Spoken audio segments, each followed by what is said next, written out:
Serafina, thank you very much for your invitation here today. To you, your chairman and board, thank you for the work you do. I didn't understand until Spearsy mentioned it. We now have a new logo, and it's spectacular, as this meeting is. I'm honoured to be sharing the room with Australians of remarkable talent, vision and ambition. And following on from Auntie Millie, I'd like to start by acknowledging the traditional owners of the land and adding my respects to their elders past, present and future. And in the room today we have people who are advancing Australia on the world stage through business, technology, science, the arts and the community sector. I'm proud of my portfolio, and I'm proud that my portfolio, Industry, Innovation and Science, supports events like this, where we get to honour our trailblazers. And I'm especially grateful to have the chance to address you on the theme of this year's summit, Australia in the Age of Disruption. The age of disruption is a global age and it is digital. The world economy is more connected than ever before, and global competition is placing increasing demands on our producers of goods and services. More and more success in world markets depends on finding a niche in highly dispersed global value chains. And that means Australia needs exactly the sort of international connections that Advance can offer. Today's wave of disruptive technologies are built on the internet, cloud computing, sensors, smartphones, and the Internet of Things. We're seeing totally new materials and manufacturing methods, like computer-aided design, 3D printing, and robotics. Yesterday's science fiction is today's routine industrial equipment. And these technologies are spreading fast as the costs keep dropping. Drones costed about $100,000 a piece back in 2007. Now, that same drone's around $700. And I can tell you as a father of 3 beautiful kids, you can buy them a lot cheaper than that with Christmas coming up. As the cost of technologies fall, the knock-on effect is reduced, and it reduces the transaction costs of that. It also changes how we produce things and presents opportunities for both local firms to disrupt and be disrupted. But disruption itself has been with us since caveman days. In prehistory times, the club manufacturers were displaced by agile tech startups making flint-tipped spears, offering a more efficient way to put that woolly mammoth steak on the plate at night. Another example is the transition from horses and carts to cars. In Australia in 1870, Cobb & Co coaches drove all across Victoria, New South Wales and Queensland. 6,000 horses totalling 28,000 miles every day at the lightning pace of 6 miles per hour, or 10 kilometres per hour in digital talk. Our first proper petrol-driven car was made in Melbourne in 1897. In 1908, factories in Geelong, Adelaide and Brisbane were turning out the Model T Ford. Now, the last of Australian-made Fords have rolled off the production line, and we're looking at the future of driverless cars built on the back of the digital revolution. Changes to the mix of industries and sectors that make up the Australian economy mirrors trends evident in advanced economies the world over. In the 20th century, agriculture was overtaken by manufacturing as a major job source. Similarly, manufacturing is being overtaken by professional, scientific and technical services, which are in an expansion phase. But Australia has proven agile in adjusting to structural change in the past. Things are no different today. Governments and indeed the departing automotive manufacturers are all investing in skilling workers and helping supply chain companies to adapt. Nonetheless, it doesn't take away community uncertainty. The main reason we hear a lot of negativity about the age of disruption is fear. Fear about unemployment because of globalisation or technology. Articles about how we're going to lose hundreds of types of jobs to robots seem to appear at the moment every week. And this is in the papers or indeed in the online news sites when the community is already reeling from the loss of manufacturing jobs to countries with cheap labour and offshoring of local office jobs. Those trends make it hard to sell and to ask ordinary folks to get excited about digital disruption or global markets. So let me take a minute to engage seriously with people's concerns. My own background is a traditional family business, hotels, or in Australia we call them pubs. So I can relate to people's fears for their jobs and their businesses. Why? Because I've heard it a lot in public bars. There are always two sides to the coin, and the upside is very bright. Part of the upside is job creation. While job losses from technical disruption get front page publicity, job creation doesn't. Job losses tend to happen in big numbers, whereas the creation is more spread across our whole economy, and it doesn't make for snappy headlines. We're doing our kids a disservice if we ignore the future job creations that can be created from technical disruption. Historical data from over 100 years, more than 100 years, shows that technological change has created new jobs as fast as they are destroyed, in fact, often faster. The Committee for Economic Development of Australia reported that we lost 146,800 jobs between 2009 and 2014. That's a big number. But in that same period, we created 944,500 jobs. That's more than 6 times as many as were lost. And recently, Minister Hunt, my senior minister, noted that between 2006 and 2011, Australian startups added 1.44 million full-time equivalent jobs to our economy.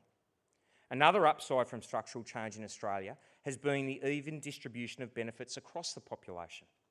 Over the past 4 decades, income gains have been appreciable between top, middle and bottom income levels. This has arisen by the creation of vastly more higher paying new jobs that displaced older, lower paying jobs, along with a shift towards a more highly skilled work, with employers readily absorbing the huge increase in the people in our economy with tertiary education. Disruption is not always a simple case of machines replacing people. For example, the US startup Rethink Robotics is designing affordable industrial robots that can be used and trained easily by lower skilled workers. The robot in question is called Baxter. If you're worried about the future of blue-collar workforce in Australia, Baxter may be your new best friend. Putting such robots on the factory floor boosts productivity and can actually help keep jobs in Australia. Right now, Baxter is being introduced to American manufacturers of all sizes, including small and medium-sized players that have never previously considered automation as an alternative to offshoring. And just to show that Australians are playing on the world stage, Baxter is a creation of Adelaide-born Rodney Brooks, an alumni of Flinders University. In fact, Baxter played a part at the opening of the Flinders at Tonsley Centre at the Tonsley Innovation Precinct in Adelaide last year. Exosuits. These are the wearable machines designed to augment a user's strength and ability, are another example of where traditional blue-collar workers may actually be able to work hand in hand with machines. While exosuits at this stage are predominantly used in the military, emerging applications are relevant to the construction industry. I want to take this chance to give a plug for some other Australian businesses, new and old, who are making the age of disruption work for them. Point Duty. It's a Tasmanian business software company that uses technology to help fight crime. It captures data from social media networks, peer-to-peer networks and the dark web, helping to fight violent extremism, child abuse and fraud. This company is expanding to the US, and the exposure they get there to expertise, to contacts, to funding opportunities and new ideas is going to flow back home to Australia in benefits to Australian industry. Melbourne-based startup Speed3D has patented a high-speed, low-cost digital manufacturing process based on 3D printing with metals. This is a first-to-market innovation, and it will let companies 3D print parts equal to those made by casting. The opportunities aren't just for new players. Digital sector growth need not be at the expense of established businesses. Since I've been in this portfolio, I've been reminding people that innovation works just as well in old industries as it does in new. Sometimes it's actually better because it builds on existing critical mass. When we talk about the hospitality industry, Airbnb almost always gets mentioned as the classical digital disruptor. And some would argue that it is proof digital startups can cause traditional businesses like hotels to lose out. But some Australian startups, nurtured by Advanced Elevate 61 program, are turning the tables by helping those traditional hospitality businesses to thrive in the age of disruption.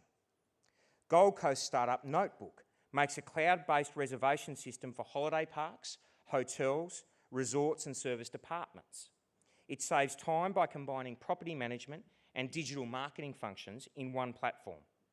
The M4 Group developed technology to speed up the creation of feature-rich websites linked with social marketing, customer relationship management and email functions to help time-poor small businesses do more sophisticated digital marketing. Many other traditional business sectors are working to turn the age of disruption to their advantage. The NRMA has a startup program called Jumpstart. Telstra backs an accelerator program called Muru-D. The Commonwealth Bank hosts innovation lab incubators in Sydney, Hong Kong and London. And the Commonwealth Bank has joined with my department, Telstra and the University of New South Wales in backing the commercialisation of the first silicon quantum computing chip. But that's a whole other story. And I warned that I told you I am a publican, so it would be remiss of me as such not to talk to you about Cooper's Brewery in South Australia. Cooper's was established in 1862, and it's the largest Australian-owned brewery that we have. If you had to point to the most traditional Aussie business imaginable, Cooper's would be at the top of your list. Steve Jobs famously said, and I quote, "A lot of times people don't know what they want until you show it to them." Well, Cooper's may have been channeling Steve Jobs when their Australian ingenuity brought the beer droid into the world. This system uses Wi-Fi, precise temperature control, and patented end-of-fermentation technology to home-brewed beers at the push of a button. It has been described as the Nespresso machine of home brewing. Moreover, it talks to a smartphone app that doubles as the brewer's stock inventory and portal for ordering ingredients. Home brewers get notifications to their phones, I kid you not, based on the sensor data telling them exactly when the beer is ready for kegging. And it doesn't stop there. The home brewer can get tech support from Cooper's to debug a bad brew, because online integration means that Cooper's can log in to see what went wrong. And if, when Cooper's launched this system in the United States, the app is a success, it means there's a better return for Australia, since very little of our beer is currently exported. Cooper's could very well create a new high-tech, distinctly Australian global market, exporting home-brewed beer. So you see, established businesses can benefit by playing the disruption game. You don't have to pick favourites. In the government, we support all Australian businesses that can compete to compete. The government's vision for Australia in an age of disruption is a thriving, digitally sophisticated economy with a network of globally engaged, high-growth businesses of all sizes that have successfully integrated into global value chains. Because when all our businesses thrive, there are more jobs for Australians. The government is focused on creating the best possible environment for this to happen. We can make sure that the underlying settings in areas like business tax and finance, labour, infrastructure and skills make it easier for business. We're committed to reducing the tax burden on industry through our enterprise tax plan, to reduce company tax rates to 25% over the next 10 years, because you can't grow jobs in Australia if the businesses operating there can't pay for the workers. We've already reduced the red tape burden on businesses by billions of dollars, and this will continue. We help businesses commercialise good ideas through our Accelerating Commercialisation program, part of our Entrepreneurs program, which sits within the National Innovation and Science Agenda, NISA. And it's building a culture of innovation that's creating jobs in globally competitive businesses. It's a long-term plan to achieve our vision and secure Australia's future economic prosperity. We're investing in big science like the synchrotron and building the world's first silicon quantum computing circuit. We've amended the tax system to make it easier for high-growth, innovative startups to attract investment. We're boosting the participation of women in STEM.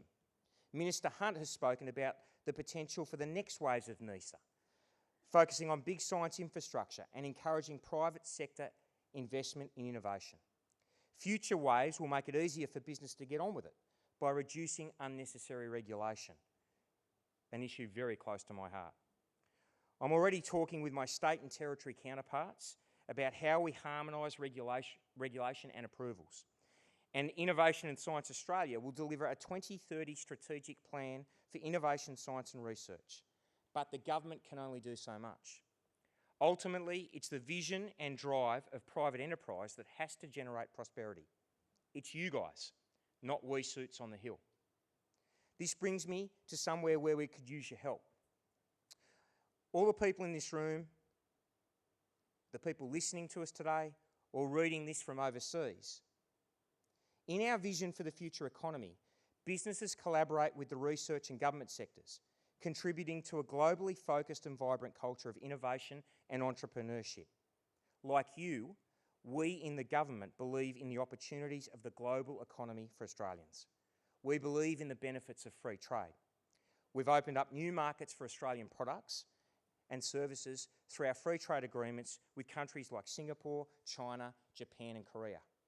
Our global innovation strategy reduces barriers to international collaboration to help Australian businesses gain from global knowledge networks. But there's a lot of panic in the air about globalisation and other disruptions Australian industries are facing.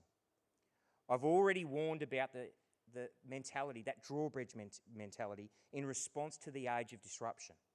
Disengaging from world markets is one of the worst things we could do for jobs in this country. But many want to do that. They fear that disruption is going to leave them and their kids behind. They feel that the story's not about them, it's about Silicon Valley millionaires. No one is better placed than the people in this room to dispel those myths to everyday Australians. You are living proof that Aussies can be winners in the disruption game. The challenge for us all is, if we believe in globally competitive and an engaged Australia, it's to bring the sceptics along with us. The OECD has argued that in today's globalised market, the success of many businesses, especially exporters, is going to depend on identifying and slotting into niches in complicated global value chains. And that's a huge leap for a small business working by itself in a country that is geographically isolated from big markets like Australia. That's where collaboration with successful global businesses and business leaders can make a real difference. We need to demonstrate and understand that we're not in a fight between old and new, or between local and global. We're in a fight between a future of national prosperity and a future of stagnation. And we're all on the same team. Through your efforts and ours, we can make sure that the age of disruption works for all of us. To all of you, I wish you good luck today with your conference. I emphasise again the importance of the role you play in changing the mindset, getting away from this talk about new and old economy. It's about a transitioning economy. You hear the Prime Minister say it every time. And our economy can't transition. And Glenn told me an amazing figure before we came into the room today. There are 1 million Australians currently living around the world in a place other than Australia. 850,000 of those are working. 150,000 of them are backpacking or holidaying or doing whatever. But it's those people and the links to where they are back to their homeland and the 6 inches in between their ears that will help us transition this economy into the future, ensuring, and I'm sorry to finish with it, jobs and growth. I wish you every success today. I thought you'd enjoy it. I wish you every success today, and I look forward, for those of you that are at dinner tonight, to having a beer with you. Once again, my publican background. Thank you.